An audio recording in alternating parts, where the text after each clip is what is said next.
형 에서의 보복을 피해서 사랑하는 어머니의 품을 떠나서 급히 도망치듯 그렇게 고향을 떠나야 했던 야곱. 하나님께서 그에게 말씀하셨습니다. 내가 너를 다시 이 땅에 돌아오게 할 것이며 내가 내게 그 뜻한 바를 다 이루기까지 내가 너를 떠나지 아니하고 너와 함께 할 거야 라고 말씀하신 그 하나님의 말씀은 야곱에게 놀라운 위로가 되었고 소망의 약속의 말씀이 되었습니다. 자, 여러분, 오늘 우리가 이제 조금 전에 합독으로 창세기 29장 1절로부터 14절 말씀을 읽으셨는데요. 조금만 앞쪽으로 여러분 가셔서 창세기 28장 15절 말씀을 한번 좀 찾아보시겠습니다. 9월 1일 주일에 여러분과 함께 말씀 나누면서 우리가 이 말씀을 함께 읽고 제가 좀 강조드렸는데요. 자, 네 가지의 약속을 하나님께서 말씀하시죠. 다시 한번 여러분 기억해 보시면 좋겠습니다. 자, 첫 번째, 함께 하심이었습니다. 두 번째, 지키심이었습니다. 그리고 세 번째, 이끌어 돌아오게 하심이었습니다. 그리고 네 번째, 떠나지 않으심이었습니다. 9월 1일 주일에 우리가 함께 읽고 붙들었던 말씀입니다. 자, 창세기 28장 15절 말씀 여러분 성경 혹은 화면 보시면서 함께 우리 좀 읽도록 하겠습니다. 함께 읽습니다. 내가 너와 함께 있어 내가 어디로 가든지 너를 지키며 너를 이끌어 이 땅으로 돌아오게 할지라. 내가 내게 허락한 것을 다 이루기까지 너를 떠나지 아니하리라 하신지라. 아멘. 예, 지금 읽으신 말씀 가운데 제가 9월 1일에 여러분들 볼펜이나 형광펜이 있으시면 꼭 밑줄 치시고 기억해야 된다라고 했던 부분이 있습니다. 제가 그 부분을 다시 한번 읽어드리겠습니다. 내가 내게 허락한 것을 다 이루기까지. 여러분, 이 말씀이 너무나 중요한 말씀이에요. 하나님께서 야곱의 인생 가운데 이루기를 원하시는 것이 있으시다라고 약속하시는 말씀입니다. 내가 내게 허락한 것을 다 이루기까지 너를 떠나지 아니하리라. 여러분, 제가 먼저 읽겠습니다. 이 부분을 제가 먼저 읽고 여러분이 따라서 한번 읽으시면 좋겠습니다. 내가 내게 허락한 것을 다 이루기까지 너를 떠나지 아니하리라. 내가 내게 허락한 것을. 할렐루야. 이 부분을 꼭 기억하셔야 돼요. 내가 내게 허락한 것을 다 이루기까지 너를 떠나지 않을 거야 라고 말씀하시는 하나님의 말씀, 오늘 우리들이 믿음으로 다시 붙들기를 원합니다. 여러분, 하나님께서 야곱의 인생 속으로 들어오셨습니다. 그래서 야곱의 인생에 개입하여 주시고 야곱을 떠나지 않으시고 야곱과 함께 하시고 하나님의 약속의 말씀을 이루어 가십니다. 그런데 문제는 괴롭고 힘든 순간, 고난의 시간에 야곱이 이 말씀을 붙들지만 하나님의 뜻과 하나님의 섭리를 다 이해할 수 없기 때문에 참 마음이 힘들었다라고 하는 것입니다. 야곱이 정말로 힘들고 고난이 있는 그 순간에 하나님의 뜻, 하나님의 섭리가 다 해석되지 않고 이해되지 않았을 것이기 때문에 너무나 힘들고 이런 마음이 들었을 것입니다. 하나님이 나를 사랑하신다면 왜 이렇게 내가 곤고하고 괴로움을 이렇게 지금 당해야 하나? 하지만 어느 날 돌아보았을 때 하나님께서 때를 따라 그동안 은혜를 주셨고 때를 따라 지켜주셨고 인도해 주셨고 동행해 주셨고 도와주셨고 함께 해주셨다라고 하는 것을 하나님의 은혜 안에서 깊이 깨달았을 것입니다. 여러분, 야곱만 그렇습니까? 그렇지 않습니다. 오늘 여러분의 인생길에서도 여러분 많은 힘든 시간을 여러분들이 경험하십니다. 여러분들이 기대하는 바가 있었는데 여러분들이 원하는 대로 결과가 이루어지지 않을 때 마음이 너무 힘듭니다. 몸이 아프고 병 때문에 너무나 고생을 하면 힘이 나지 않고 낙심하는 마음이 커져만 갑니다. 여러 상황에, 여러 형편 가운데 힘들고 불안하면 우리의 믿음이 흔들립니다. 그리고는 이런 생각을 합니다. 하나님이 나를 버리신 것은 아니야? 하나님이 나와 함께 하시지 않는 것 같은 그러한 마음이 들 때가 있습니다. 다른 사람들은 다 잘 사는 것 같은데 나만 고난을 많이 겪는 것 같아서 마음이 참 불편해질 때도 있습니다. 그래도 나름 믿음 생활한다고 살아오고 있는데 고난의 터널을 지날 때면 아무리 믿음으로 해석하려고 해도 다 이해가 되지 않아서 참 마음이 힘듭니다. 그러면 우리의 마음이 너무나 답답하고 짜증과 스트레스가 커지기만 합니다. 오늘 제가 그리고 여러분들이 그래도 꽤 씩씩하게 보이지만 제가 조금 전에 드린 이 말씀은 저와 여러분의 오늘의 모습이기도 합니다. 사랑하는 여러분, 우리의 인생은 우리의 뜻대로 다 되지 않습니다. 그러나 우리의 뜻대로 되지 않는 인생 앞에서 우리가 반드시 해야 될 일 한 가지가 있습니다. 그것은 끝까지 하나님의 은혜를 의지하고 하나님의 은혜를 바라보는 것입니다. 우리에게 필요한 것 있다면 오늘 10월 첫 번째 주일 예배를 통하여서 다시 우리 가운데 회복되어야 되는 것이 있다면 그것은 바로 믿음입니다. 하나님을 향한 믿음이 회복되어야 합니다. 오늘 여러분들에게 많은 기도의 제목들이 분명히 있으실 겁니다. 그럼에도 불구하고 오늘 그런 여러 기도 제목보다도 더 앞서서 여러분들이 기도하셔야 하는 것은 하나님의 은혜를 구하며 하나님 나에게 믿음 주시옵소서, 믿음의 축복을 이 가을에 허락하여 주시옵소서, 그렇게 기도하는 은혜가 있기를 주의 이름으로 간절히 축복합니다. 인생의 힘들고 고난의 시간에 우리가 하나님을 정말로 바라보아야 합니다. 우리의 인생길을 걸어가면서 하나님의 뜻을 다 이해하지 못하면 우리의 마음이 사실 정말 너무 힘듭니다.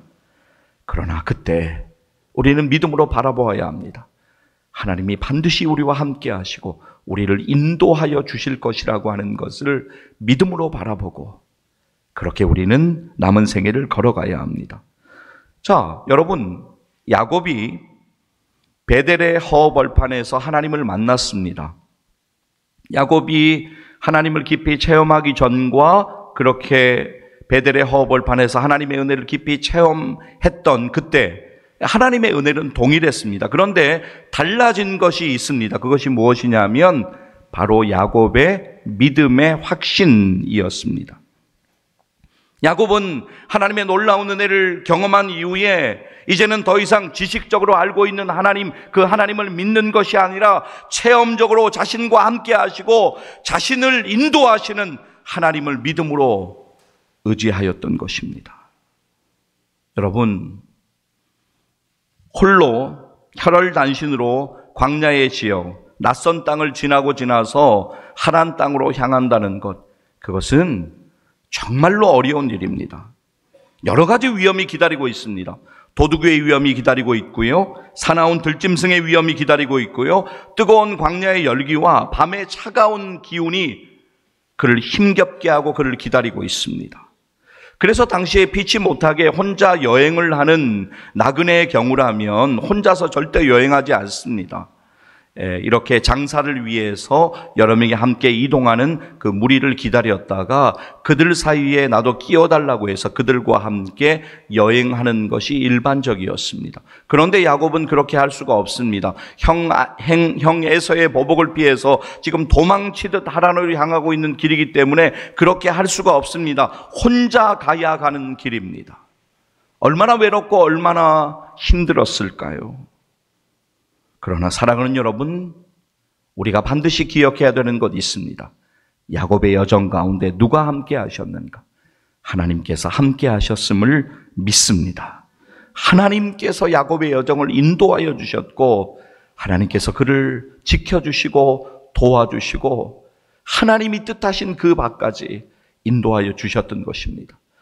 자, 여러분, 오늘 우리의 본문 이제 창세기 29장 1절 말씀 바로 위에 보시면 창세기 28장 22절 말씀이 있습니다. 우리 같이 한번 28장의 마지막 절 같이 한번 읽도록 하겠습니다. 내가 기둥으로 세운 이 돌이 하나님의 집이 될 것이요 하나님께서 내게 주신 모든 것에서 10분의 1을 내가 반드시 하나님께 드리겠나이다 하였더라. 자, 이제 이어지는 상황을 보시겠는데요.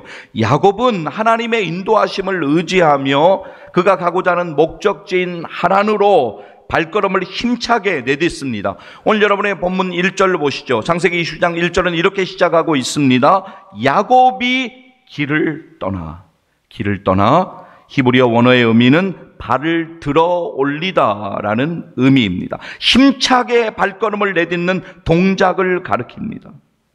여러분, 성경은 야곱이 하란에 도착할 때까지 어떠한 과정을 거쳤는지, 어떠한 일들을 당했는지 침묵하고 있습니다.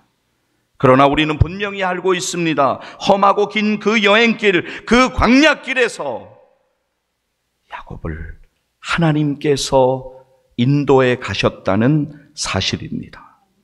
하나님의 인도하심으로 그렇게 하란에 도착한 야곱은 하나님의 인도하심으로 라헬을 만나게 되었습니다. 사랑하는 여러분, 오늘 여러분들 앞에 많은 일들이 있습니다. 중요한 것은 하나님의 인도하심을 받는 것입니다. 여러분, 기억하셔야 합니다. 하나님의 인도하심을 받는 것이 가장 중요한 일이고 하나님의 인도하심을 받는 것이 가장 복된 일임을 믿습니다. 세상의 성공 혹은 어떤 성취나 결과에만 묶여서 사는 인생이 아니라 모든 일에 한 걸음 한 걸음 하나님의 인도하심을 받는 여러분의 생이 되시기를 주의 이름으로 간절히 축복합니다. 하나님께서는 길이 막혀 있을 때 다른 길을 내셔서 여러분을 인도하십니다. 문이 닫혀 있을 때 전혀 생각지 못한 문을 여시고 여러분을 인도해 가십니다. 내가 무언가 기도하는 것이 당장 해결되지 않아서 답답한 마음이 있지만 우리가 기도하지 못한 일들까지도 온전히 하시며 모든 일을 협력하여서 가장 선한 길로 인도해 가시는 하나님을 오늘도 내일도 여러분 일평생 가운데 바라보시기를 간절히 소망합니다. 여러분, 야곱은 하나님의 인도하심으로 하란에 이르렀습니다. 그리고 초원의 우물가에서 그의 외삼촌의 목자들을 만나고 그리고 드디어 우물가에서 라헬을 만나게 됩니다. 목자들이 라헬이 오는 것을 말해 주었습니다. 그런데 라헬이 올 때 야곱은 직감적으로 라헬을 알아차립니다. 야곱은 장차 아내가 될 라헬에게 입맞춤으로 문안하고 목적지에 다다랐다는 기쁨과 감격으로 소리내어 웁니다. 처음 만난 사이 인사인데 가벼운 포옹 정도가 아니라 입맞춤 인사를 내서 좀 의아해하실 수가 있으실 겁니다. 그러나 고대 근동에서 입맞춤으로 문안 인사를 하는 그 풍습은 아주 자연스럽고 일반적인 당시의 풍습이었습니다. 자, 여러분 이제 11절 우리 같이 한번 찾아 읽도록 하겠는데요. 창세기 29장 11절 말씀 우리 같이 한번 읽도록 하겠습니다. 그가 라헬에게 입맞추고 소리내어 울며. 네, 야곱이 라헬을 만나는 장면을 여러분 보셨습니다마는 오늘 말씀을 통해서 우리들이 반드시 기억해야 하는 것, 하나님께서 하란까지 야곱의 걸음을 한 걸음 한 걸음 인도하셨다는 분명한 사실입니다. 야곱과 라헬의 만남은 결코 우연이 아닙니다. 야곱과 라헬의 만남은 하나님의 인도하심이며 하나님의 섭리인 것을 믿음으로 바라보시기를 간절히 축복합니다. 자, 오늘 본문 이후에 어떤 일이 일어납니까? 많은 어려움이 있습니다. 야곱의 생애가 결코 순탄치 않습니다. 정말 많은 어려움을 당합니다. 힘겨움과 어려움이 있지만 때마다 하나님께서 인도해 주셨고 때마다 도와주셨고 때마다 은혜를 주셨습니다. 그렇다면 사랑하는 여러분, 우리들의 인생도 마찬가지입니다. 이 가을에 그리고 우리들의 남은 생애의 날들에 우리가 믿음으로 바라보고 의지해야 하는 분은 우리의 배후에서 보이지 않는 손길로 우리를 붙잡아 주시고 우리를 도와주시고 우리를 인도하시는 하나님이신 것을 믿습니다. 제가 말씀 준비하면서 이제 이 말씀을 찾아서 읽고 여러 번 읽었습니다. 한 20번은 더 읽은 것 같아요. 이 말씀 여러분 지금 찾지는 않겠습니다. 그러나 기억하시고 나중에 꼭 찾아보세요. 시편으로 이제 갈 텐데요. 화면 보여주시죠. 시편 48편 14절 말씀이에요. 이 한 절 말씀이지만 우리가 참 믿음으로 읽고 이 말씀을 일평생 붙들었으면 정말 좋겠습니다. 정말 우리의 생애 가운데 이 말씀이 은혜가 되어지고 날마다 붙드는 말씀 되었으면 좋겠습니다. 자, 시편 48편 14절 말씀 같이 한번 읽도록 하겠습니다. 이 하나님은 영원히 우리 하나님이시니 아멘. 자, 여러분 혹시 여러분 가운데 이런 말씀이 있어서 그렇게 생각하는 분이 있을 수 있습니다. 네, 시편 48편 14절 말씀 다시 한번 보여주시면 같이 한번 다시 믿음으로 붙잡고 읽도록 하겠습니다. 함께 읽습니다. 이 하나님은 영원히 우리 하나님이시니 그가 우리를 죽을 때까지 인도하시리로다. 할렐루야. 우리를 죽을 때까지 인도해 주신 하나님 아버지, 그 하나님의 은혜, 여러분 정말 우리가 하나님의 은혜 붙들지 않으면 우리의 인생은 흔들리고 방황할 수밖에 없습니다. 하나님의 은혜를 붙들어야 합니다. 우리 임영일 장로님께서 생전에 저에게 책을 간혹 선물하셨는데, 우리 임영일 장로님의 따님이 서울에서 출석하시는 교회 이제 목사님이 한옥 목사님이신데, 책을 펼쳐놓을 때마다 제일 먼저 책을 사인 받아서 따님으로부터 전달 받아서 저에게 선물을 해주셨습니다. 그래서 제 이제 목양실에 그 책 보표인데 보면 한옥 목사님의 책은 뭐 거의 다 제가 가지고 있습니다. 우리 임영일 장로님 생전에 저에게 주신 책 가운데 말씀 준비하면서 이 책을 좀 꺼내가지고 읽었습니다. 제가 참 좋아하는 책인데요. 뷰티풀 광야라고 하는 책에서 한옥 목사님이 외치는 말을 그대로 여러분에게 좀 옮겨드리고 싶습니다. 주님은 절대 우리를 떠나지 아니하신다. 우리는 보통 환난을 당할 때, 문제를 만날 때, 절망에 처했을 때 하나님이 날 버리셨나라고 부르짖는다. 그러나 하나님은 절대로 버리신 적이 없다. 우리 마음이 약하고 믿음이 약해서 그런 것이지 주님은 우리를 떠나신 적이 없다. 어제나 오늘이나 내일이나 변함없이. 사람은 변한다. 항상 변한다. 악하기 때문에 변하고 약하기 때문에 변한다. 그러나 하나님은 항상 변함없이 우리를 돌봐주신다.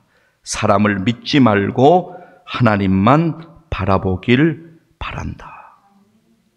여러분, 라틴어로 하나님 앞에서라고 하는 것이 코람데오인 것을 여러분들이 기억을 하실 것입니다. 여러분, 우리가 하나님의 은혜 가운데 이렇게 2024년에 가을의 시간을 맞이해서 오늘을 살아가고 있습니다.